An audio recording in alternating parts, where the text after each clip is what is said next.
मैं हूँ पूजा और इस वक्त हम मौजूद है मुंबई के आजाद मैदान में और हमारे साथ है समग्र शिक्षा के कर्मचारी। उन्होंने आज बहुत सारा यहाँ अपना बातों के लेके यहाँ सब लोग उपस्थित है और कई दिनों से वो अपने जगह पर बैठे हैं। तो आइए इनसे मिलते हैं और इनसे बातें करते हैं। हमें बताइए मैम, आप इतने दिन से यहाँ बैठे हैं उसके बारे में। नमस्ते, मैं दीपाली दीक्षित हूँ, साधन व्यक्ति, यवतमाल जिला से आई हूँ। मैडम, मैं 9 मार्च से यहाँ बैठी हूँ। पिछले 25 साल से हम समग्र शिक्षा के कंट्राटी कर्मचारी हैं, यानी हमको मानधन मिलती है। मानधन यानी फिक्स पे, महीने के फिक्स पे मिलते हैं और उसमें हमको छुट्टी अभी अलाउ नहीं होती। इतनी बुरी तरह की हमारी नौकरी है। 24 घंटे महीने की 30 भी दिन हम काम करते हैं, लेकिन अभी हमको कोई भी सुविधा मिल नहीं पाई है। हमारी कर्मचारियों में से 257 कर्मचारी अभी तक जिंदगी गंवा चुके हैं। जिस दिन नौकरी खत्म उस दिन पैसा खत्म। जो जिनकी जिंदगी खत्म, उनके पीछे उनके परिवार की क्या बदहाली है वो सिर्फ हम ही जान सकते हैं। हमारे अलावा हमारा दुख कोई नहीं जान सकते। हालांकि हमारे आधे कर्मचारी कायम करे हैं, यानी कि उनकी पेमेंट शुरू हुई है, और हम आधे कर्मचारी 3787 कर्मचारी हम अभी कायम नहीं है, परमानेंट नहीं है। हम कंट्राटी काम कर रहे हैं और हमारी महीने की सैलरी सिर्फ, उसे हम सैलरी नहीं कह सकते, मानधन सिर्फ 33,000 रुपए मिलते हैं। और उसमें हमारा टीएडी है और स्टेशनरी का भी खर्चा हमको ही करना पड़ता है। स्कूल विजिट का भी खर्चा हम ही करते हैं।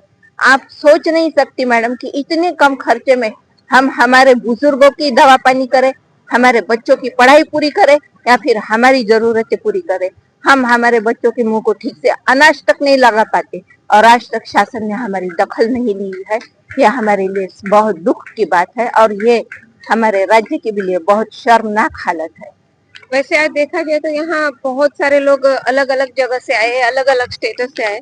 तो ये कितने दिनों से हो रहा है आपका जो अभी अभिशाप चल रहा है? 67 दिन हो गए मैडम, 67 पूरे। हमारे ना खाने की व्यवस्था है, ना टॉयलेट रूम की व्यवस्था है, और ना ही रात के सोने की व्यवस्था है। महिलाओं की भी यही बदहाली है और पुरुषों की भी यही बदहाली है। आप ऐसे क्या चाहते हैं कि क्या करे? आपने अभी जो भी कुछ कहा है उसके बारे में आगे और क्या कहना चाहेंगे?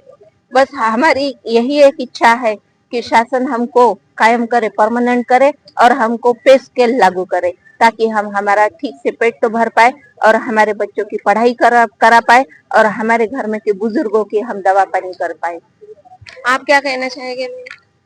नमस्कार, मैत्री दैवत नांदेड जिल्ह्यावरून बिलॉंग करते आणि आजपर्यंत जे आमचे 20 वर्ष गेलेले आहेत आयुष्यातले, तेच भरून काढण्यासाठीच आम्ही आज सरकारला एक विनंती करतोय की आमच्या मुलाबाळांचे, आमच्या सगळ्यांचे आशीर्वाद घेऊन आम्हाला कायम करा सेवेत.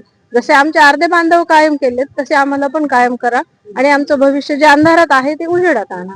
एवढी एकच विनंती मायबाप सरकारला तुमच्या वतीने आम्ही करू इच्छितो. आपण कुठून आले मॅम? मी नांदेड जिल्ह्यावरून आले.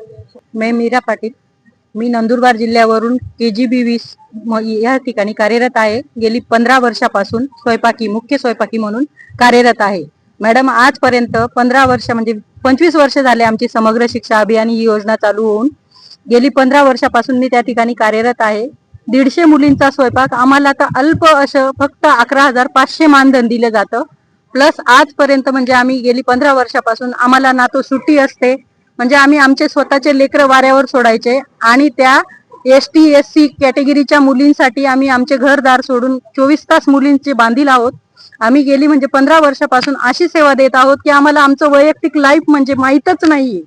आमचं स्वतःचं जे जीवन आहे, आम्ही आमचे स्वतःचे मुलं बाळ वाऱ्यावर सोडतो आणि त्या मुलींसाठी आम्ही तिथे 24 तास राहतो. म्हणजे रात्री बेरात्री काही झालं शाळेमध्ये तर तेवढ्या रात्री आम्हाला आमचं स्वतःचं अस्तित्व नश्वर करून त्या ठिकाणी उपस्थित राहावं लागतं आणि मुलींना उचलून दवाखान्यात न्या, त्यांची सगळी काळजी घ्या.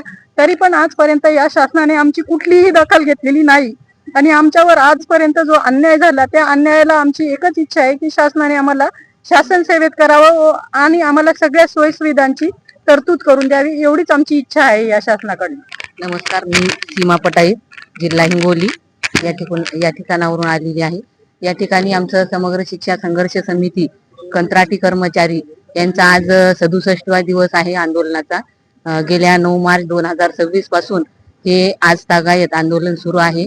आज 67वा दिवस आहे आणि आम्हाला शासन सेवेत कायम करण्यासाठी या ठिकाणी बसलेलो आहोत. आमची एकच इच्छा आहे की शासनाने आम्हाला शासन सेवेत कायम करावे, कारण आमच्यातील याच योजनेतील सर्व शिक्षा अभियान किंवा समग्र शिक्षा अभियान योजनेतील अर्धे कर्मचारी जे की दिव्यांग विद्यार्थ्यांसाठी कार्य करतात, त्या लोकांना गेल्या 8 ऑक्टोबर 2024 रोजी शासन निर्णय काढून कायम केले. त्याचबरोबर आम्ही देखील केवळ दिव्यांगासाठीच नाही तर 100% विद्यार्थ्यांसाठी आम्ही देखील काम करतो. तर आणि आम्ही देखील त्यांच्यापेक्षा सिनियर आहेत, ते तरी आमच्यापेक्षा ज्युनियर आहेत. ती ज्युनियर असताना त्यांना कायम केलं, परंतु आम्ही सिनियर असताना आमच्यातील बरेच लोक, जवळपास 258 लोक दिवंगत झालेले आहेत, मृत्यू पावलेले आहेत. आत्ताच गेल्या 9 मे रोजी स्वर्गीय श्री विजय दामले सर हे आमच्यातून या ठिकाणी संघर्ष करत करत आमच्यातून हृदयविकाराच्या तीव्र अटॅकने गेलेले आहेत. असे 258 लोक आमच्यातून गेले आणि जवळपास 2 ते 3 महिने सर्व्हिस असलेले आमचे 50 बांधव आहेत. त्याचबरोबर 2 ते 3 वर्ष सर्व्हिस असलेले आमचे 30 ते 40% लोक आहेत आणि 50 वर्ष वय होऊन गेलेले जवळपास 50% लोक आहेत. त्यामुळे आमची शासनाला अशी विनंती आहे की जे काही आमचे अर्धे बांधव कायम केलेत त्याचसारखे आम्हाला देखील राहिलेल्या लोकांना न्याय देऊन लवकरात लवकर शासन निर्णय काढून आम्हाला कायम करावी, ही शासनाला मी नम्र विनंती करते.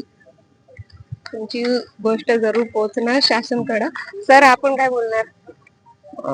तेच आता मॅडम, या ठिकाणी पाहताय की आम्ही पूर्ण महाराष्ट्रातून आताच आमच्या महिलांनी व्यथा मांडल्या की 67 दिवस झालेले आहेत आणि अशा परिस्थितीमध्ये, अशा उन्हामध्ये मुंबई सारख्या ठिकाणी 1000-1200 किलोमीटरवरून इथं या ठिकाणी महिला राहत आहेत. राहण्याची व्यवस्था नाहीये, खाण्याची व्यवस्था नाहीये, पैसा संपलेला आहे.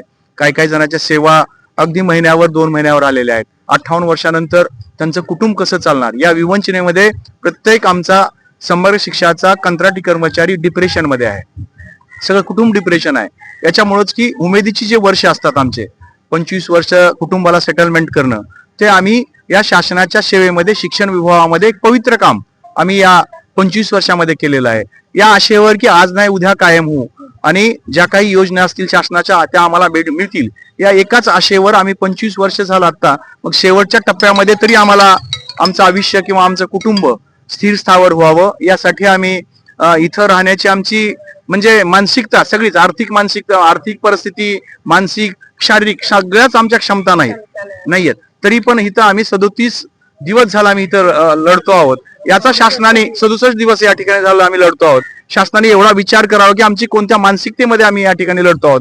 ती मानसिकता लक्षात घेऊन जे काही निर्णय लवकरात लवकर कॅबिनेटमध्ये, आमचं एकच म्हणणं आहे, जोपर्यंत आमचा कॅबिनेटमध्ये मंत्रिमंडळामध्ये कायम होण्याचा निर्णय होत नाही तोपर्यंत हे आम्ही सगळे आझाद मैदान सोडणार नाही. हे 9 मार्च पासून आम्ही ठरवलेलं आहे आणि तोच आजचा जो 67वा दिवस आहे त्या दिवशी आमचं हेच म्हणणं आहे, जोपर्यंत कॅबिनेटमध्ये आमचा सर्व शिक्षा अभियानातील समग्र शिक्षा योजनेतील सर्व कंत्राटी कर्मचाऱ्यांना जे काही KGBV वाले आहेत, म्हणजे कस्तुरबा गांधी बालिका विद्यालय त्याच्यामध्ये ते येतं, सुभाषचंद्र बोस वसतिगृह आहे आणि समग्र शिक्षा योजनेतले 13 केडरचे लोक, जोपर्यंत हा शासन निर्णय होत नाही कॅबिनेटमध्ये तोपर्यंत आम्ही आझाद मैदान सोडणार नाही, हे आम्ही या ठिकाणी ठरवलेलं आहे.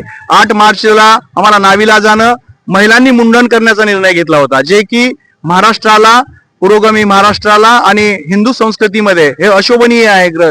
त्या मानसिकतेवर आमच्या महिला आल्या. त्याचं कारण हे की आमची तीव्रता यातून शासनानं लक्षात घ्यावी आणि जर लवकर निर्णय घेतला नाही तर महिला सगळ्या आणखीही महिला मुंडन करण्याच्या तयारीमध्ये आहेत. येत्या काही दिवसात आताची एक कॅबिनेट आज एक आहे, जास्तीत जास्त पुढच्या कॅबिनेटमध्ये जर हा निर्णय झाला नाही आम्हाला कायम करण्याचा, तर नक्कीच ह्या महिलांनी ठरवलेलं आहे की पुन्हा आम्हाला जे संस्कृतीला, हिंदू संस्कृतीला न पटणारी गोष्ट आहे, प्रगतिशील महाराष्ट्राला, आधुनिक महाराष्ट्र किंवा पुढे जाणारा महाराष्ट्र, त्याला अशोभनीय अशी गोष्ट त्यांना करण्याची वेळ शासनाने आणू नये हीच या ठिकाणी अपेक्षा आहे आणि लवकरात लवकर आम्हाला कायम करून या ठिकाणून आम्हाला न्याय द्यावा आणि हे आमचं आंदोलन थांबवावं ही शासनाकडे आमची मागणी आहे. जसं तुम्ही बघत आहात की ह्यांची मागणी पूर्ण नाही झाली तर लेडीजनी आपले केस काढायची आणि टक्कल करायचा असा विचार केला आहे.